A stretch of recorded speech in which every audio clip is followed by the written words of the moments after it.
here. Sincerely, David Vitter.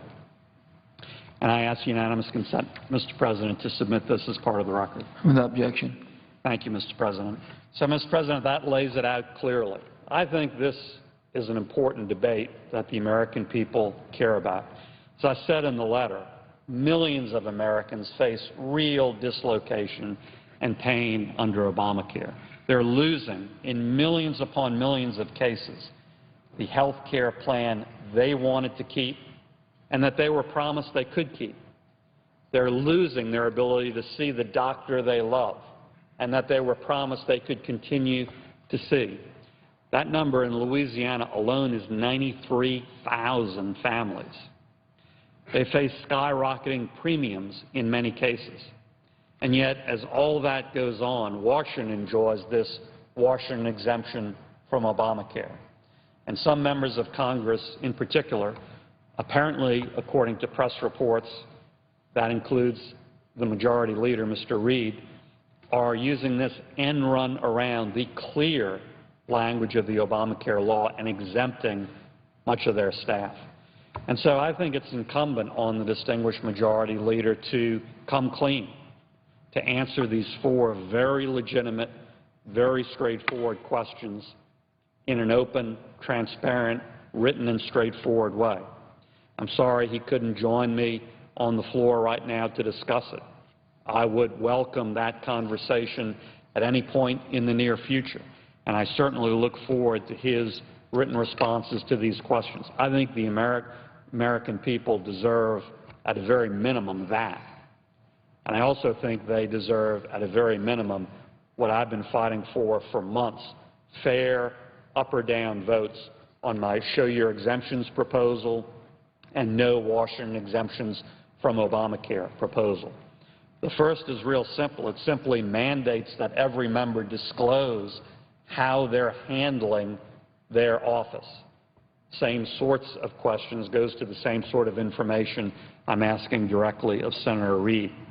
The no Washington exemptions from Obamacare ends that end run around, ends that special status, that special treatment for Congress and our official staff, and also would put in the same category going to the exchanges with no special treatment or subsidy the President, the Vice President, and their White House staff and political appointees. Unfortunately, again, the Majority Leader has blocked all of my attempts to simply get a vote on these matters. I'm not asking everyone to agree with me. It's a free country. But I think I deserve a vote. I think the American people deserve a debate and a vote. And so I'll continue fighting for fair up or down votes on the Senate floor on both my disclosure proposal, Show Your Exemptions, and the ultimate fix, no Washington exemption from Obamacare. So I'll continue that work, and I look forward to the Majority Leader's response to this letter. Thank you, Mr. President. With that, I suggest the absence of a quorum. Clerk will call the roll. Mr. Alexander.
In addition to some general speeches, the Senate this afternoon working on the nomination of Mel Watt to head the Federal Housing Finance Agency. The Democratic congressman was tapped by President Obama in May to lead the agency that regulates mortgage financiers Fannie Mae and Freddie Mac. We expect a final confirmation vote on his nomination this afternoon. Off the floor yesterday, House and Senate negotiators reached final agreement on a bill setting out the Defense Department's policies and programs for next year. In it, language strengthening protections for military victims of sexual assault. It also keeps open the prison at Guantanamo Bay, Cuba, despite White House objections. We spoke this afternoon with the Capitol Hill reporter for more on that bill. It's a national security reporter for CQ Roll Call joining us. The chairs of the House and Senate Armed Services Committee on Monday unveiled a compromise version of the Defense Programs Bill. What's in this new version? Well, the bill contains several of the sexual assault provisions that were in both versions of the House version and the Senate version of the bills. It also contains a compromise on detainees, as well as new authorizations for several weapon systems and a military pay raise. What prompted this compromise? Well, the bill, the Senate was unable to pass the bill last month, and it stalled there. In order to get the bill done before the end of the calendar year, the leaders of the two committees met and hammered out the differences in the bill that had been before the Senate and the House-passed bill to come up with a compromise version of the measure that they hope can get through both chambers before they adjourn for the year. You mentioned sexual assault in the military. What are some of the other controversial amendments that were a part of the original Senate bill? Sure. Well, actually one of the issues that did not make the bill is probably one of the more the biggest highlights, and that's Senator Gillibrand's amendment that would have taken the decision for prosecuting those crimes out of the chain of command. She had gotten support from more than half of the Senate, but never got a vote on her amendment. She still was 60 votes, or she was still a few votes shy of the 60 that she would have needed to get that through the Senate. What about Iran sanctions? There is nothing in the bill on Iran sanctions. Part of the reason why the bill stalled in the Senate last month was because Republicans wanted to introduce several amendments, including at least one on Iran sanctions. The White House has not wanted that debated right now, so this compromise measure does not have anything on that. Republican Senator Tom Coburn of Oklahoma has been vocal about his opposition to the new compromise version. What are his concerns, and are those echoed by other lawmakers? Sure, he's definitely not alone. They are angry that there has not been many amendments debated on this bill in the Senate. It's a bill that typically can take 2 to 3 weeks of Senate floor time, and it stalled this year over concerns about the stunted amendment debate.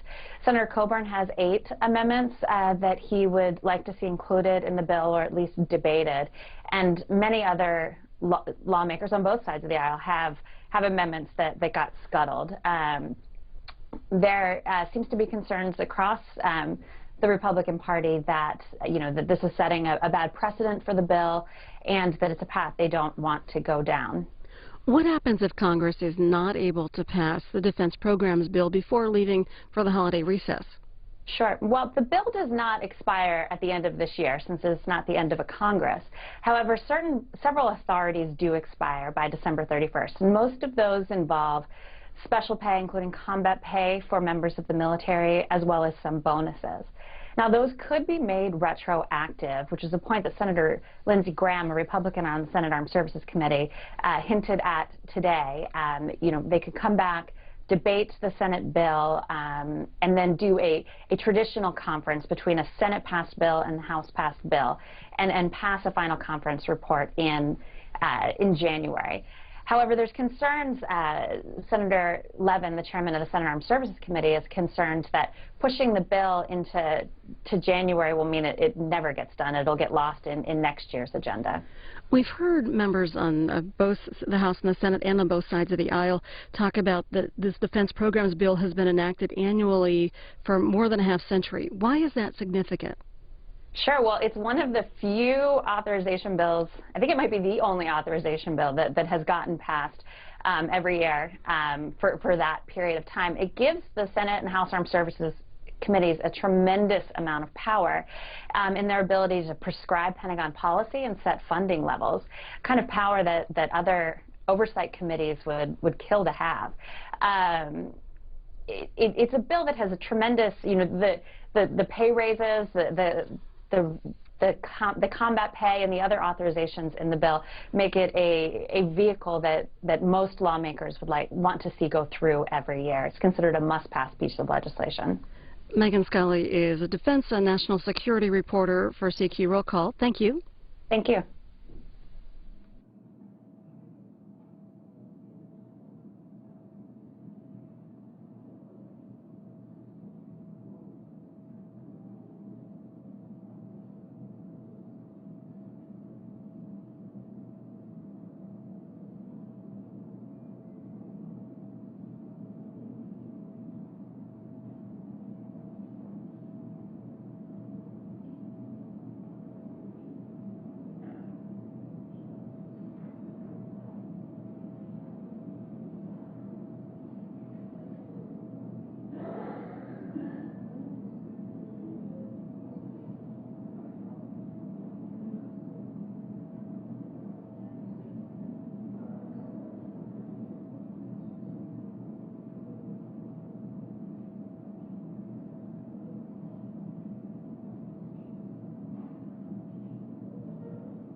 The Senate in a quorum call, the pending business, the nomination of Mel Watt to head the Federal Housing Finance Agency. There are reports that we may see those votes, that vote and others, coming up in about a half an hour. A number of tweets indicating that we could see those final votes coming up on the Senate floor shortly. Also, a report today from this afternoon from Politico saying that the Senate Banking Committee will hold off on passing a new Iran sanctions bill. The chairman, Tim Johnson, said that today. He said he made the decision after hearing from President Obama and Secretary of State Kerry, who have pressed Congress to wait before imposing new sanctions on Iran. We covered the Secretary today before the House Foreign Affairs Committee, and we'll show that to you later in our schedule. And, of course, it's available in the video library at cspan.org. Also, word that a budget deal is likely. A number of news reports indicating we could see a budget deal for 2014. The chair, Paul Ryan, in the House and Patty Murray in the Senate, apparently close to a deal. In fact, Frank Thorpe of NBC tweeting that Paul Ryan says there will be a press conference with some likely details on that. We will keep you posted. We spoke this morning with the head of one of the business organizations which has a keen interest in how the budget deal turns out. And for a look at how the business community is reacting to the ongoing budget negotiations, we turn now to John Engler, the former Republican governor of Michigan and current president of the Business Roundtable. And Governor Engler, let's start with the budget conference that's expected to release some sort of modest budget deal this week. What are you expecting? Well, we're expecting the Congress to do its work. Let's get the job done. I think the one thing that the business community just is foursquare behind is the idea that if 50 states can pass budgets and, in the most part, get it done on time, Washington ought to be able to get a budget done even though it's late already. And we ought to be able to have some predictability going forward. That's true and useful for budgets. It's also true for regulatory and tax policy and a whole bunch of other things that Washington dabbles in. Business Roundtable, an association of chief executive officers of leading U.S. companies with $7.4 trillion in annual revenues and more than 16 million employees. When this budget conference first kicked off, what were they hoping for? What were the expectations a couple months ago? Well, actually, for several years, the hope has been that we'll get serious as a nation about dealing with long-term fiscal problems, because there's no question that we were coming out of a deep recession, 08, 09, but looking ahead, not 1 year or 2 years, but 10 and 20 and 30 years ahead, we've got structural financial problems that we're going to have to deal with. We've got deficits that are not sustainable given the commitment we've made to entitlement programs. Being from Michigan, you know, I've had a chance to watch what's happened in Detroit over a lot of years, deeply involved for 12 years when I was governor, and now from afar. And we don't want Detroit to be repeated in other states or as a nation. We've seen what happened in Europe and Greece and some of the countries over there. Now, I'm not suggesting we're on that path, but at the same time, we need to face up to our problems. Congress actually passes laws requiring companies to do that. We should do it as a nation. We're hearing modest deal this week, small scale to modest deal this week. Is the idea of a grand bargain where all these issues that you're talking about can be addressed, is that something that is not possible in the foreseeable future? Well, I don't know how the foreseeable future. I mean, I think it can be done. There's no better time to do that when you've got a president who's in the second term, can't run, won't run again for anything.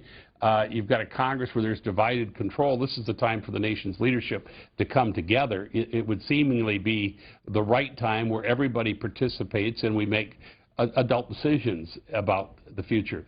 I think the importance of the deal right now, of a small bargain, of a modest compromise, is that we're basically relearning how to work together. One of the things that's happening in this process is that you have sort of a return to some regular order. You actually have the two budget chairs meeting. That's an important part of the process, and it's been a long time since the budget chairs have been able to work out a budget and bring the appropriators in, and this is sort of what's unfolding a little bit. And so this is almost learning to crawl before you can walk again. And yet a major deadline coming up in just a few months here in February. Another debt ceiling showdown is possibly on the horizon. You mentioned adult decisions. What does the Business Roundtable think the adult decision should be on the issue of the debt ceiling? I think there's nobody in America that believes that our nation, one of the richest, most prosperous nations the world's ever known, should be defaulting or even talking about defaulting on its debt. We're not going to do that. And I don't think Republicans and Democrats in either party believe that that would be a good idea to do that. So, in effect, what you've got is a hollow threat. At the end of the day, you have to give on it. I saw where this is what you describe as the imperfect hostage for folks who want to use the I did debt say that once. That in fact, if the hostage has to be taken care of and protected and ultimately returned, then really all you're doing is incurring a lot of cost while you care for your hostage. I think it was the nation of Australia recently which talked about simply getting rid of the debt limit. It's not the issue. The issue is the spending. As imperfect as the sequestration's been, it's actually had a pretty salutary effect on bringing down annual deficits, and it's highlighting further, I think, that the real problem is structural long-term entitlement reform. The kind of reforms that actually the CEOs at the Business Roundtable have said, look, we think you're going to have to do these. These are the kinds of decisions that CEOs running companies have to think about. I certainly saw it as a governor, and most of the governors in America have constitutional requirements to balance their budget, both in the short term, and I think they're sensitive about longer term implications. So Congress needs to, and the administration, they both need to step up. I mean, they're not in it one by themselves, and it takes both branches of government acting together, and they have to communicate, and they have to compromise. If you want to talk to Governor John Engler, he's the president of the Business Roundtable. Our phone lines are open, and he's here to take your questions and comments. Republicans can call at 202-585-3881. Democrats, 202-585-3880. Independents, 202-585-3882. And if you're outside the U.S., it's 202-585-3883. Governor Engler, we talked about the debt ceiling showdown.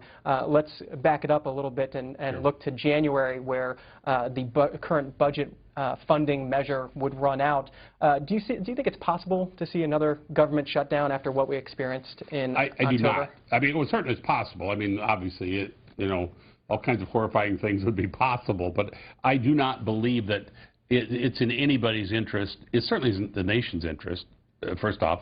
I mean, it is not good governance, and I think what we'll see, I think what exists today is a commitment on the part of the leadership in both parties to get something worked out. I think they both have interests that would say, look, let's get this worked out. So I think they will. Now, how, what's involved? I think, again, as I made the point with Congressman Ryan and Senator Murray, both of them, I think, because of the responsibilities they have, institutional responsibilities, are working very diligently to put something together. And they'll have complaints. They've got them on the left. They've got them on the right. You'd never make everybody happy. There's 535 elected members over there who all went to their constituencies that voted for them and made promises, made commitments. And guess what? Not all of those are reconcilable one with the other. So there will always be people unhappy. Well, talk about your constituencies, the folks at the Business Roundtable. Have you done any sort of study on the impact of the government shutdown on the membership of the Business Roundtable? Well, it varies. I mean, the companies are so large and they're very global. I think it has a couple of different impacts. The one that concerns the companies the most, perhaps, is just the perception of confidence that we don't have a government that can operate and make decisions very effectively. We just don't seem to be performing the functions of government very well. Now, there are specific concerns. Certainly, sequestration, I think most, I would certainly have said this as a governor and did, we never really wanted just across-the-board reductions because that's imprecise, it's imperfect, and you cut good with bad, and it's much better to be discerning. Maybe eliminate a function completely and double down on something you think is working. That's exactly what CEOs who run the kind of companies that are Business Roundtable members do. I mean, they have to make decisions. Sometimes you shut down a non-performing unit in order to invest in something where there's going to be future success, where there can be a revenue growth and ultimately investment. What we've got as a country, I think, is a need to have a lot more investment. We need to have a very positive environment. We're in a position where the United States actually should be leading a global recovery instead of kind of limping along every quarter about 2% growth. Now, we see a little bump every now and then, but I mean, if you look at the trend, it's really 1.5 to 2 points below certainly what would have been expectations coming out of the deep recession that we had in 08 and 09. Governor Engler, of the president of the Business Roundtable, is here to take your questions and comments. And on Twitter, Daryl has a question about the Business Roundtable's lobbying efforts. He writes, so if the debt ceiling is a bad idea, why not lobby the Tea Party to stop gumming up the works with threats? We do lobby the Tea Party. We lobby Democrats and Republicans. You know, that is exactly what we did going all the way back to 2011 when this all surfaced. I mean, we said at the time when they were trying to do a budget deal, look, you're going to have to do a budget deal, and, you know, there's going to have to be revenues going to have to be on the table, and spending reductions in a multiple of revenues. So we had everybody unhappy at that time because you've got one group that said, I don't want to cut a dime, I want to spend a lot more dimes. You've got the other side that said, well, I won't allow a dime to be spent until we pay for all the dimes that we borrowed. You know, so it's a, as I say, it's a messy process. The country is probably pretty divided, too, if you go out and talk to people. If you look at some of the survey data, there's a lot of 50-50 kind of responses. You've got people today who say, well, cut everything in the budget but defense, cut only defense and increase everything else, cut everything. I mean, there's all kinds of positions that people spell out, and that's the job of somebody who gets elected. You sort of got to sort this through and make decisions. What you can't do is be paralyzed and say, well, it's too hard, I can't decide. John Engler was elected the governor of Michigan, the 46th governor of Michigan, 1991 to 2003, correct? That's right. He's taking your calls and comments. Chris is up first from Anna Maria, Florida, on our line for Independence. Chris, good morning. Hello.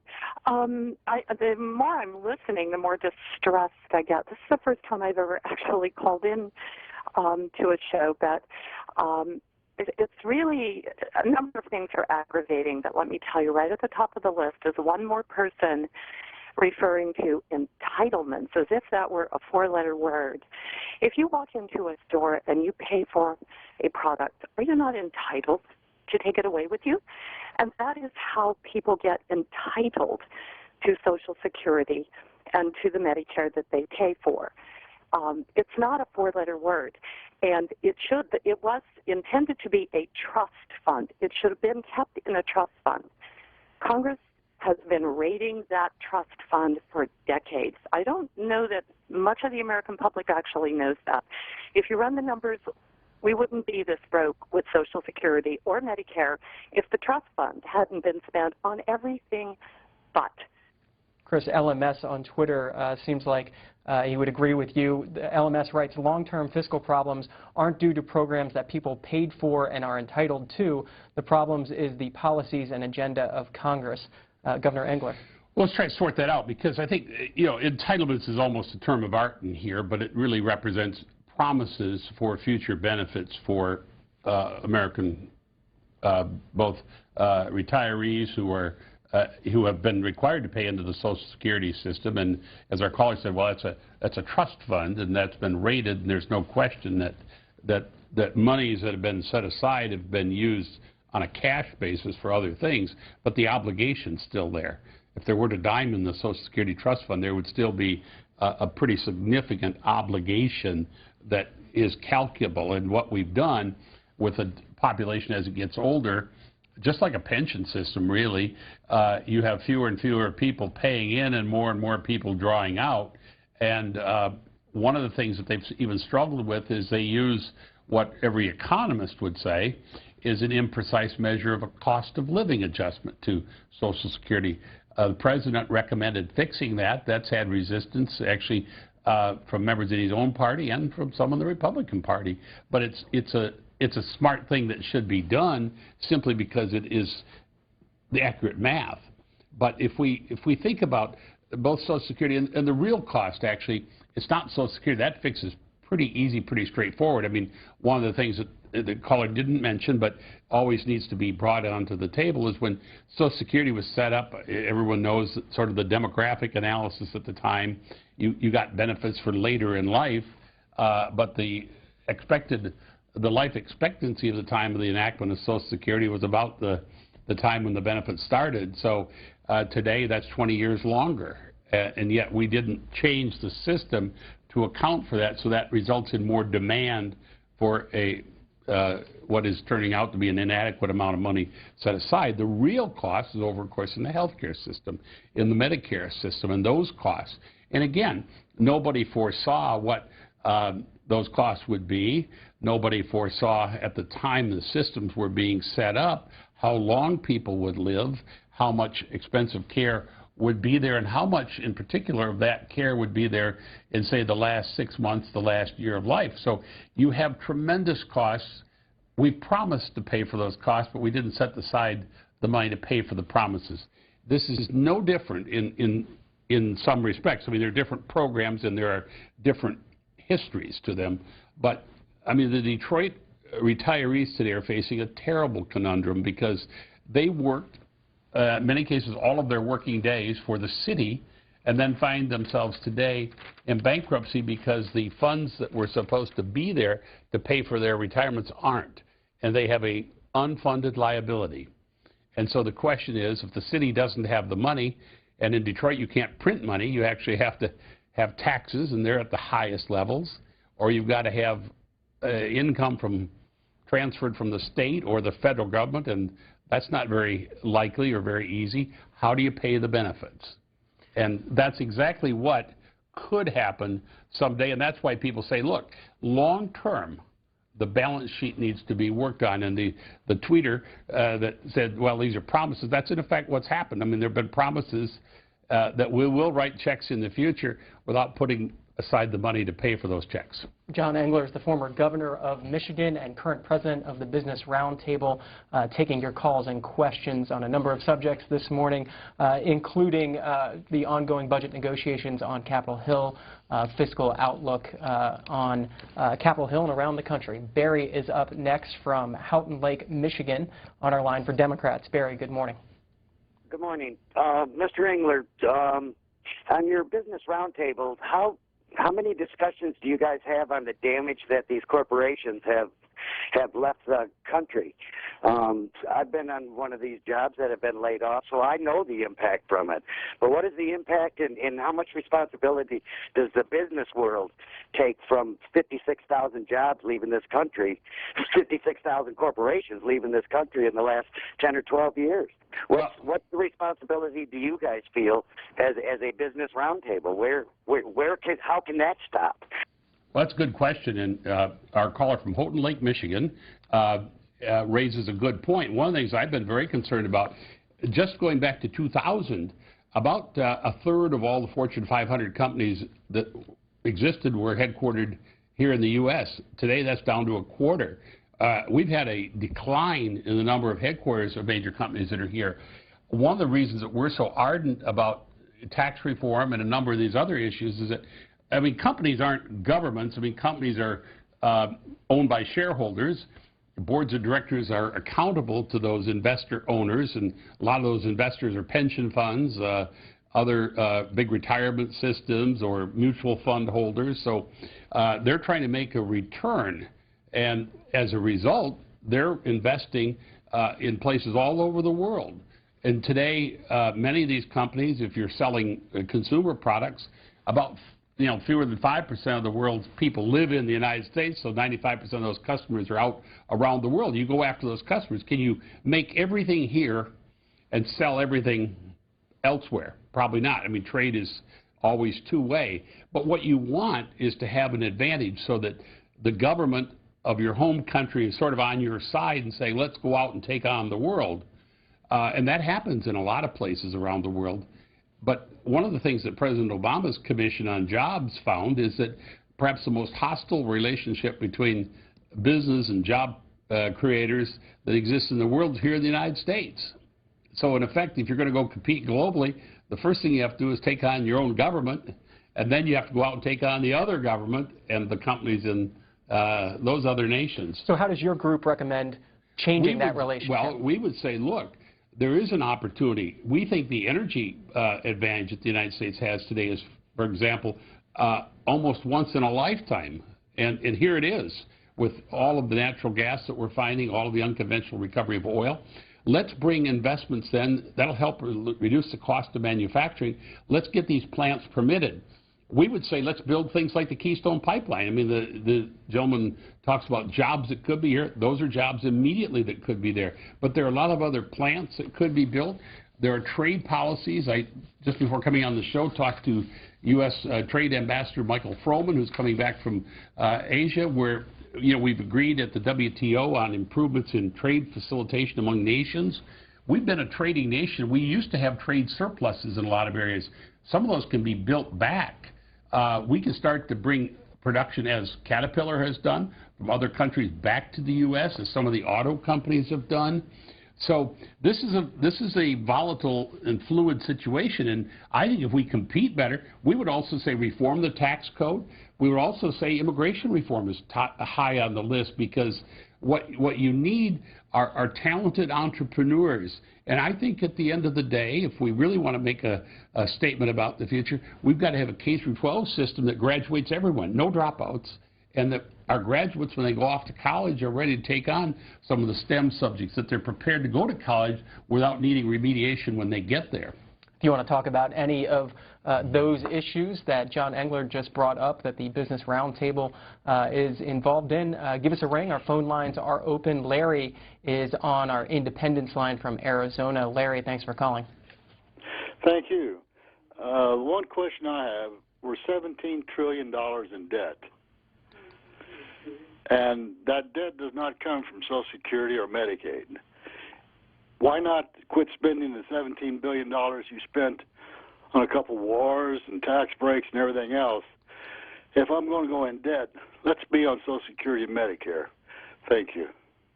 Well, actually, some of it does come from Medicare. Some of it does come from the health care system. A lot of that debt represents unfunded liabilities that are there in the future. They're on the books. They're not due today.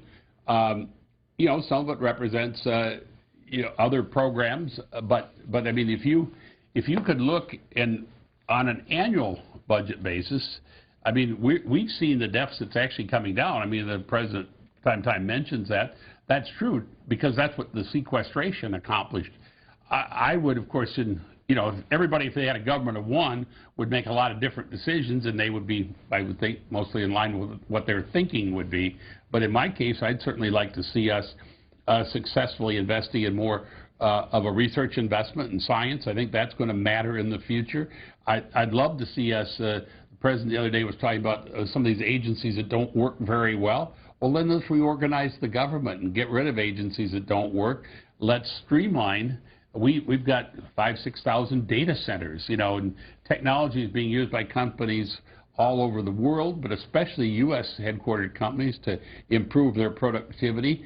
And in government, it seems, whether it's operating a website or just running the basic infrastructure of the government, they end up costing more. We ought to be economizing there. So there's a lot of ways in which I believe we could manage the government more effectively. The $17 trillion that the caller talks about is putting everything on the balance sheet, and the balance sheet needs improvement. But you know what? We're a country that ought to get back to economic growth. That requires an environment where companies are investing, and when we're doing that, jobs are being created. We've got 7% unemployment still with a much smaller workforce and too many people in part-time jobs. You bring up some of the Business Roundtable's recommendations for improvements. Right.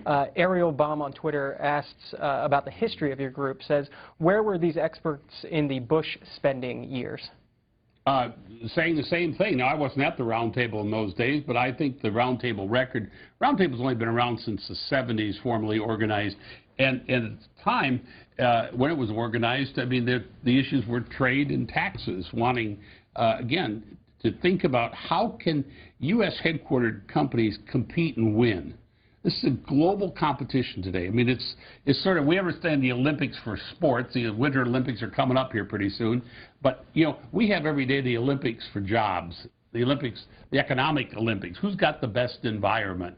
And what are we doing? And you see this in states. Look at all the states today that are competing to talk to Boeing, because Boeing has said, look, we might look around the country as for a new location to build the next generation aircraft. Everybody's got an idea as to why you should come to my state versus this other state. Well, guess what? That's happening among nations, too. It's just that we don't see it so much here because our nation chooses not really to compete that way. I think we should. I want to draw on some of your experience as a former Michigan governor on this story, making several of the papers today. Government sells GM shares, is out of the car business. The GM bailout, by the numbers, $49.5 billion in taxpayer money spent, directly saving GM $39 billion in Treasury return from the sale of GM's stake. That's about a $10.5 billion taxpayer loss. Question for you is, was this a good deal for the United States? Well, I think it became a necessary deal given the precarious nature of the economy at the time this all was unfolding, because this really overlapped two presidents. It started at the end of the Bush administration, then continued on in the Obama administration. But I think they found themselves with very limited options. The government also was culpable here in some respects, because we tend to gloss over the impact of regulatory policy on companies. Sometimes we have companies that find themselves in deep competitive trouble, in part because the burden put on them versus the burdens that are faced by their competitors are much more. And I'm not going to suggest the auto industry didn't have and create a lot of its own problems. I mean, I think most people have watched it for years, worried that there were a lot of challenges that weren't being stepped up to and faced. At the same time, there were a lot of costs being imposed, and there was an attitude, no cost, no price too great to bear. We could just keep piling it on. Well, all of that ultimately convulsed, and when the confidence of the American public dropped, we went from 17 million vehicles a year to, 8 or 9. We almost cut it in half. Well, today we're back in the 16 million range. The retooled companies are making products today. They've gotten back their eyes sharply on quality. The new Mustang that's just been rolled out, everybody's excited about that. And there have been a lot of great products coming out of Detroit. Also, over the years, there was a lot of competition for Detroit. Again, and one of the callers earlier talked about jobs, but and business loss of jobs. One of the things that gets overlooked, Michigan saw this firsthand. The first place the auto jobs were lost was not to another country. They were lost from Detroit to Tennessee. They were lost from Detroit to South Carolina, to other parts of the nation. And then when that started to happen, lots of things got different, and new competitors were on the scene. Former Michigan governor and current president of the Business Roundtable, John Engler, answering your questions, taking your comments this morning, talking about a number of issues, including a potential budget deal. Here's the latest story from Reuters. U.S. Congress budget talks could produce a Tuesday deal, aides say. That latest story just coming up this morning from Reuters. We'll go to Ernie on the phone now from Bullhead City, Arizona, on our line for Independence. Ernie, good morning. Good morning. Thank you for C-SPAN. Mr. Engler, I'm interested in what you contributed to Detroit City to take care of them people before they had this crisis, and evidently, did you see this coming? And when? What have you done to fix anything there? I didn't quite get the first part of his question. He was talking about. He was asking whether you contributed to some of to Detroit's crisis. I think referring back to maybe your time as governor. Oh well, I would think that I'm pretty proud of what we tried to do in the 1990s in Detroit. You absolutely could see it coming, though. I did catch the end of his question. Yeah, we could see it coming.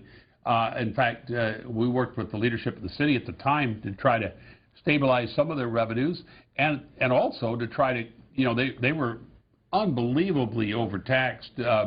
I think at the time they were paying something like 66 mills. We don't need to get into all the minutia of that, but we did a major reform of how we finance public education, and the biggest beneficiaries of that were anybody who owned property in Detroit. But there were a whole series of decisions made, and you saw, I think, ultimately and sadly, the playing out of one more recent mayor has been sent now to prison for 28 years. I mean, there was clearly corruption, and there were things going on that really impaired the ability of Detroit decision makers. But Detroit, we stepped in with the schools. That was a big contributor, because you can't have in my view, a healthy city anywhere in America if you don't have a good school system, because younger people with families ultimately will do what's the best for their children, and that isn't staying where the schools are catastrophic. Ernie, did that answer your question? I was wondering, as a governor, and he's talking basically of mayors and city-level stuff, where he's the state kind of an overseer of the governors, and I'd like to see, I would have liked to see him as a governor put in some leadership that would have brought this city back up online. Well, as I said, we did actually eliminate the Detroit Public School Board and create a system, but we left the control. Michigan, like a lot of states, has had a strong history of local control, and it's only when you get to the point where every last alternative is exhausted, and that's really, I think, where Governor Snyder found himself, and they had then to put in, and they successfully, I give him a lot of credit, because they were able to go in with the legislature that's sitting now in Michigan and strengthen this emergency manager law. It's a much better law than we had on the books, and we worked with the law that we had, but we still tried to work with the local officials. What's happened now is we got to the point where we said, look, the local officials simply, this is greater than their capacity to deal with, and an emergency manager is put in place. But, you know, you could say, well, that should have been done earlier.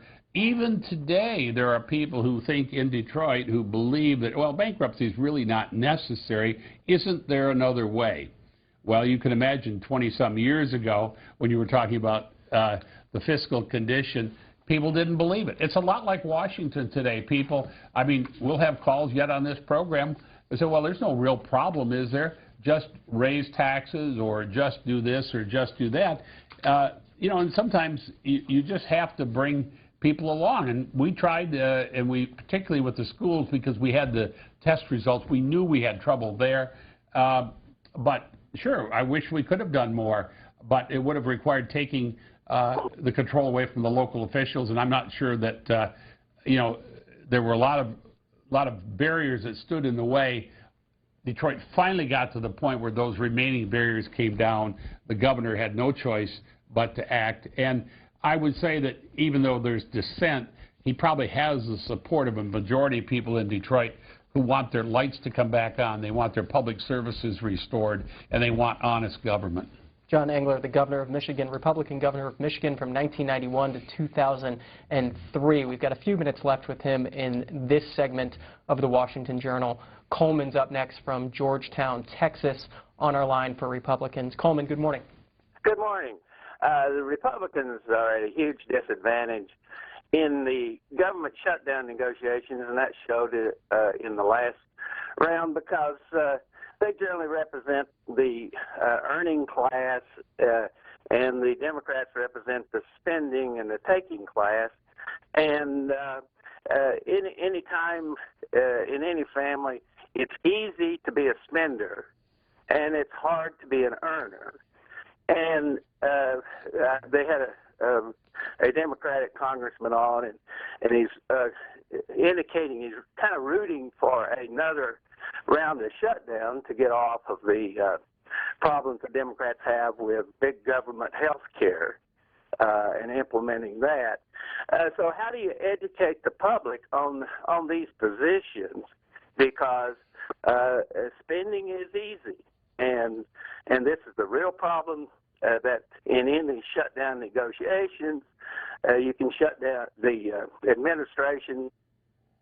Well, I think the caller's got, he raised a good question. I mean, that's the never-ending, almost circular debate in Washington, spending, or, you know, spenders versus earners, or another way to say it, maybe spenders versus taxers. But, you know, I mean, one of the ways, our caller was from Georgetown, Texas, but it's interesting to listen to some of the governors today, because you have Governor Perry down in Texas, who's been successful and talks a lot about his success in the Texas job creation and job attraction.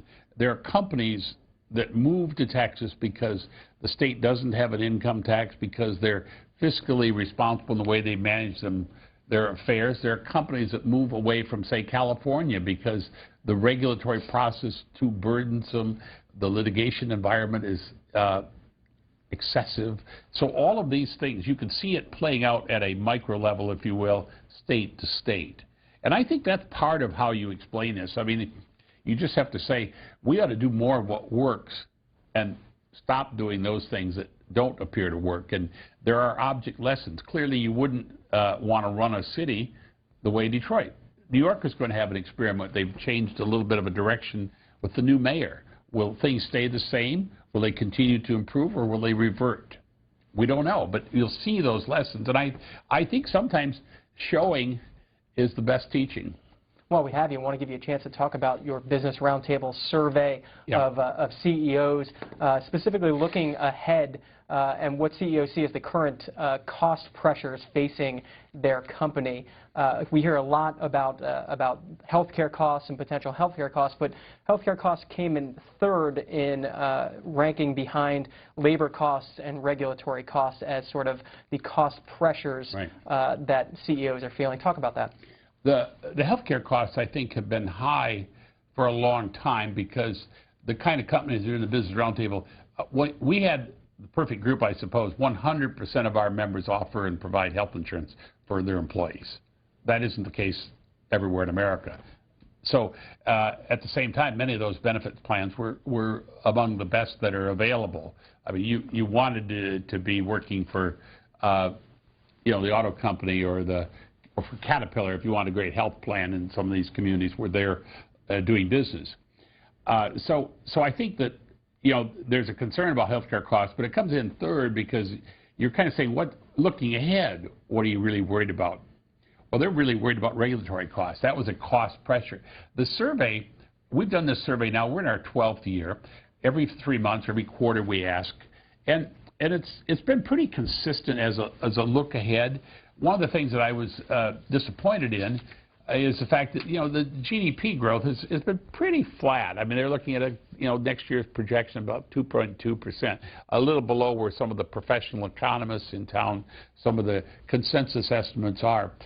What was good in the survey in the last quarter is it ticked up a little bit in terms of hiring and in terms of capital spending. Capital spending is really important. I mentioned it earlier, but you come back to this idea. If we're investing, if we're building new plants, new pipelines, if we're redoing the electric grid, if we're doing the kind of things that strengthen the country, those are the kinds of jobs that are good jobs that we're seeking to have more of, and they lead to a lot of add-on investment. The big thing about the Roundtable member companies is we have massive supply chains, 10 and 20,000 companies that are part of these. So when they're growing and expanding, it has a big effect. When they're contracting, same thing in reverse.